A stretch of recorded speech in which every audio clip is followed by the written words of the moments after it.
We've had a couple of questions come through, so hopefully this will be brief. Potentially the first one for Bill. There was a question, are there any cases still in Africa? The last wild polio virus cases in Africa were in Nigeria in 2016.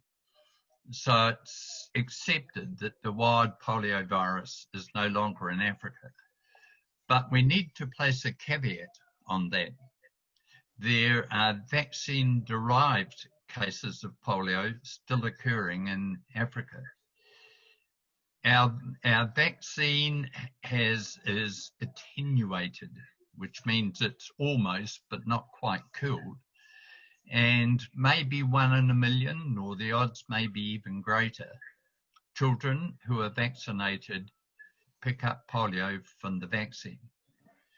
Now, the simple issue to that is that we must eradicate the wild polio virus first. And when we do that, we will quite quickly mop up those vaccine-derived. But the wild polio virus is the target. If we clear that, then we will very quickly clear the rest. So, simple answer, no wild polio virus in Africa. The only 2 countries in the world remain Pakistan and Afghanistan. And once we finish there, then as we ease off providing vaccine, then the vaccine-derived cases will stop. Fantastic. Thank you, sir. We had another question, and I'm not sure who to aim this toward. So if anyone feels like they want to jump in, I'll ask the question and then please. And then we've got another one for Ian specifically after this. Jackie asks, in a perfect world, when we do get more donations, how do they, the donations, get directly to the polio projects? That is, how do they bypass money that might be being directed towards COVID, such as the hotlines, more supplies for vaccines and things like that? Mm-hmm. Ian is, yep. Oh, Bill? Ian? No, I think it should be Ian. He's currently close to the scene. Thank you, Bill. Thank you, Bill. No matter. First of all, the funds that are donated to polio into Rotary are used exclusively for polio. The challenge that I mentioned earlier is the $50 million, which then we have the Bill and Melinda Gates Foundation 100 million added to that. We have an International Polio Plus Committee. It's Rotary, so that's an acronym. It's the IPPC, and that meets several times a year to determine where those funds are spent and how, usually in response to requests for particular activities from the World Health Organization, the UNICEF, sometimes CDC, and also sometimes in places like India for further activity. So there's no diversion of the funds. They all go directly to polio eradication. Now, may I also just cover one of the aspects that Bill just mentioned about Africa. The World Health Organization is the body that determines whether polio is certified as being eradicated. My understanding, Bill, is that in August they are meeting to discuss whether Africa can now be certified as free of the wild polio virus. But a really important point, which is exactly what Bill said, is that while we continue to need to immunize kids with the attenuated vaccine, there will always be the slight possibility of having vaccine-derived cases. So we need to get rid of the wild polio virus, and then over a period of time we can ensure that there's no vaccine-derived cases as well. Wonderful, thank you, sir. While we have you, from Jennifer Scott, how do we maintain positivity to the end game? Oh, you have people like Jennifer Scott smiling and bubbling. Always works. Indeed. Indeed.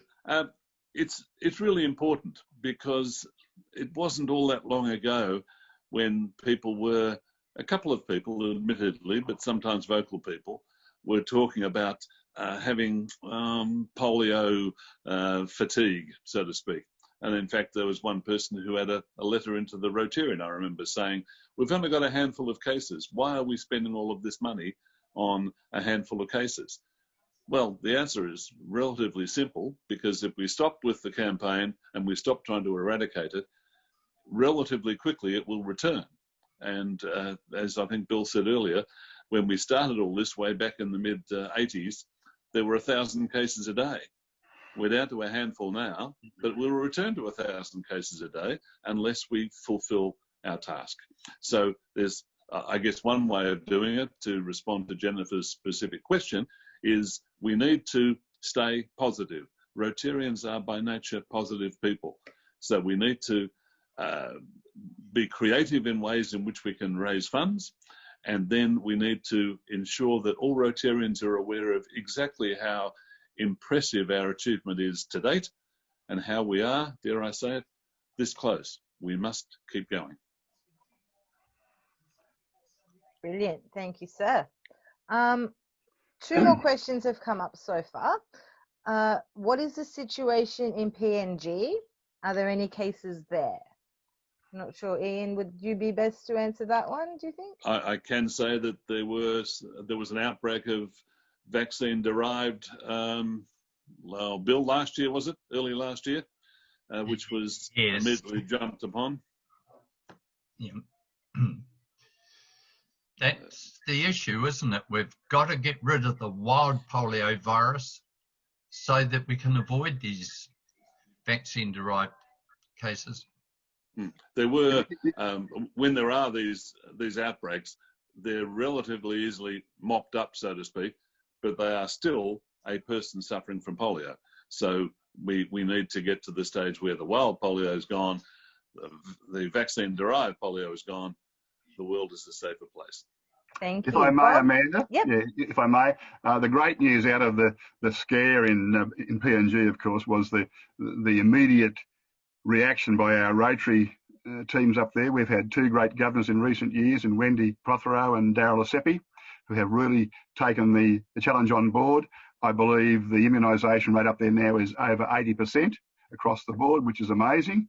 And the other good news is, of course, that there is a wonder drug being developed that will effectively handle the vaccine-derived cases, and that's been a long wait. I'm told it will be out, I think, Ian, you may know more than me, later in the year, I believe it'll be tested. I don't know about timing, but that's right. Yeah, they're talking September. September, thanks, Bill. Fantastic. Wonderful. Quick question in regards to what are the current levels or the immunisation rates in Australia and New Zealand? Bill? I couldn't speak for Australia, and to be honest, I don't know the figures in New Zealand. The concern's got to be, and I didn't want to use this name at all, but the anti-vaxxers have been very vigorous in their campaigning during COVID, and I personally am scared that they will discourage parents from having their children vaccinated. We need somewhere around the 90% vaccination rate to develop herd immunity. And once we drop below that, we're putting ourselves at risk. So I think the levels in Australia and New Zealand are currently a little below that 90. Not in many areas, Bill. There are a couple of pockets in Australia. I can't speak for New Zealand, but I know there's a pocket in Queensland and a pocket in Western Australia, which are down below, or were, they may have improved in recent times, below 70%. And that's certainly a danger area. But they're working very hard at that right now to get those levels up, of course. We're working now on a couple of the media outlets to produce heavy-hitting articles with the passing of Clem Renouf to use that as a lever to get stories out there as the main founder of the Rotary polio program, of course. So that may be helpful, but we all need to do our bit to access our local media and make the point. Thank you. Yes.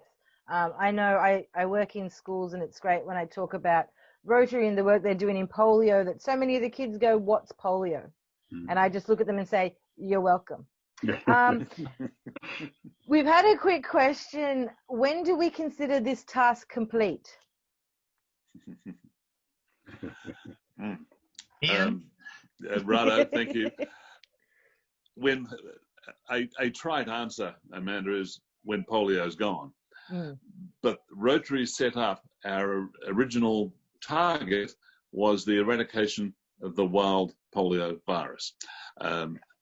Vaccination will continue for years after that to ensure that there's no recurrence possible and vaccine derived, etc.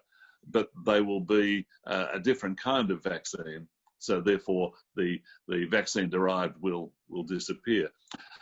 But Rotary's target has always been the eradication of the wild polio virus. And that's why a couple of years ago, we got pretty damn excited at the fact that we're, dare I say it again, this close.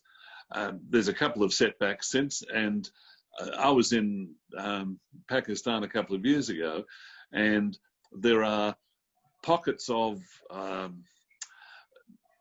frankly very dangerous places up in the Khyber Pashtun area, and also in some of the large, very large cities where there is amazing slums. That's why it's so hard. As I think Bob said earlier, it's really, really difficult to get the last little bit. But once that's happened, it's a task, once done, doesn't have to be repeated. And who reports on it being completed? Is it the World Health Organization, or? Yes, it is. Yep. WHO have the pleasure of announcing that when it happens. Yeah. Thanks, Amanda. I don't know if you saw the note on the screen a moment ago from that wonderful man, Murray Averso, but he's just reported in that Australian levels are now at 94%, which is very good. Apart from those pockets, of course, and Mark Anderson from RI has just informed us also that there's a pocket in Mosman in Sydney. Thank you, Dr. Murray. Murray said 94% of 1-year-olds in Australia are vaccinated, and we had another comment from a Robert saying that every newborn in the US receives a vaccination. That's right. So that's fantastic. Yeah. We've had another question come in. What else are we eradicating, or more so protecting against? Bill? Yeah, we said polio plus, and the plus part of it is not specifically any other disease. But what is happening, particularly in Africa, through those networks that I mentioned earlier, in countries that had no real health facilities and polio, or our work has set them up, they're dealing with multiple immunisations of what is necessary in that country. And there's been a lot of emphasis, of course, recently on measles.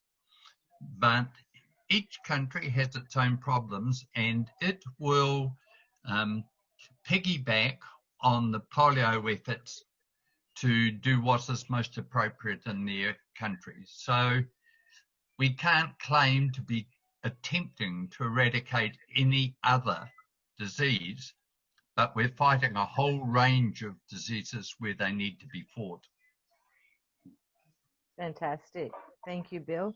I had one more question. There was a bit of a wave in Australia a couple of years ago, I recall, working with medical professionals around the post-polio syndrome. Is that a global issue? Is that something just for Australia? Is that something we're still working on? Amanda, I can help there, and that Gina Growden, in her amazing Rotary year as governor, pioneered those sessions with a network of workshops across northern central coast New South Wales, and had great success in extending training to the clinicians in those areas about how to handle with the post-polio syndrome illnesses. There has been things prepared, and I'm sure that the world's a better place now from what happened at that time. Polio Australia still conducts such courses in various parts, and there's a need for a lot more funding of those things and more effort, I think. My understanding is that there is no cure as such for post-polio syndrome. But what I will always remember, and it was probably 10 years ago, I spoke at a meeting in New Zealand, which was of the Post-Polio Society, headed actually by a Rotarian. The Minister of Health was there, and I talked about what we were doing around the world. And as I went back at the lunch break, a person who was sitting there grabbed hold of my arm and said to me, "Thank you for all that you were doing in Rotary, because I had polio and I've got 2 more years before I lose the use of my legs and my arms." And it was a very humbling moment, one that I will never forget. Absolutely. We just had a comment come in that there's 400,000 polio survivors in Australia. The Survivors Network is a great organisation and terrific resources speakers to help promote the benefits of vaccine. Thank you for that, Grant. Certainly is. Thank you, Grant. We've had no more questions come in. We've had a lot of praise and gratitude to you, Bob, for holding this meeting. First-class speakers. A lot of wonderful feedback around to you, Jessie, for your beautiful poem. Thank you for that.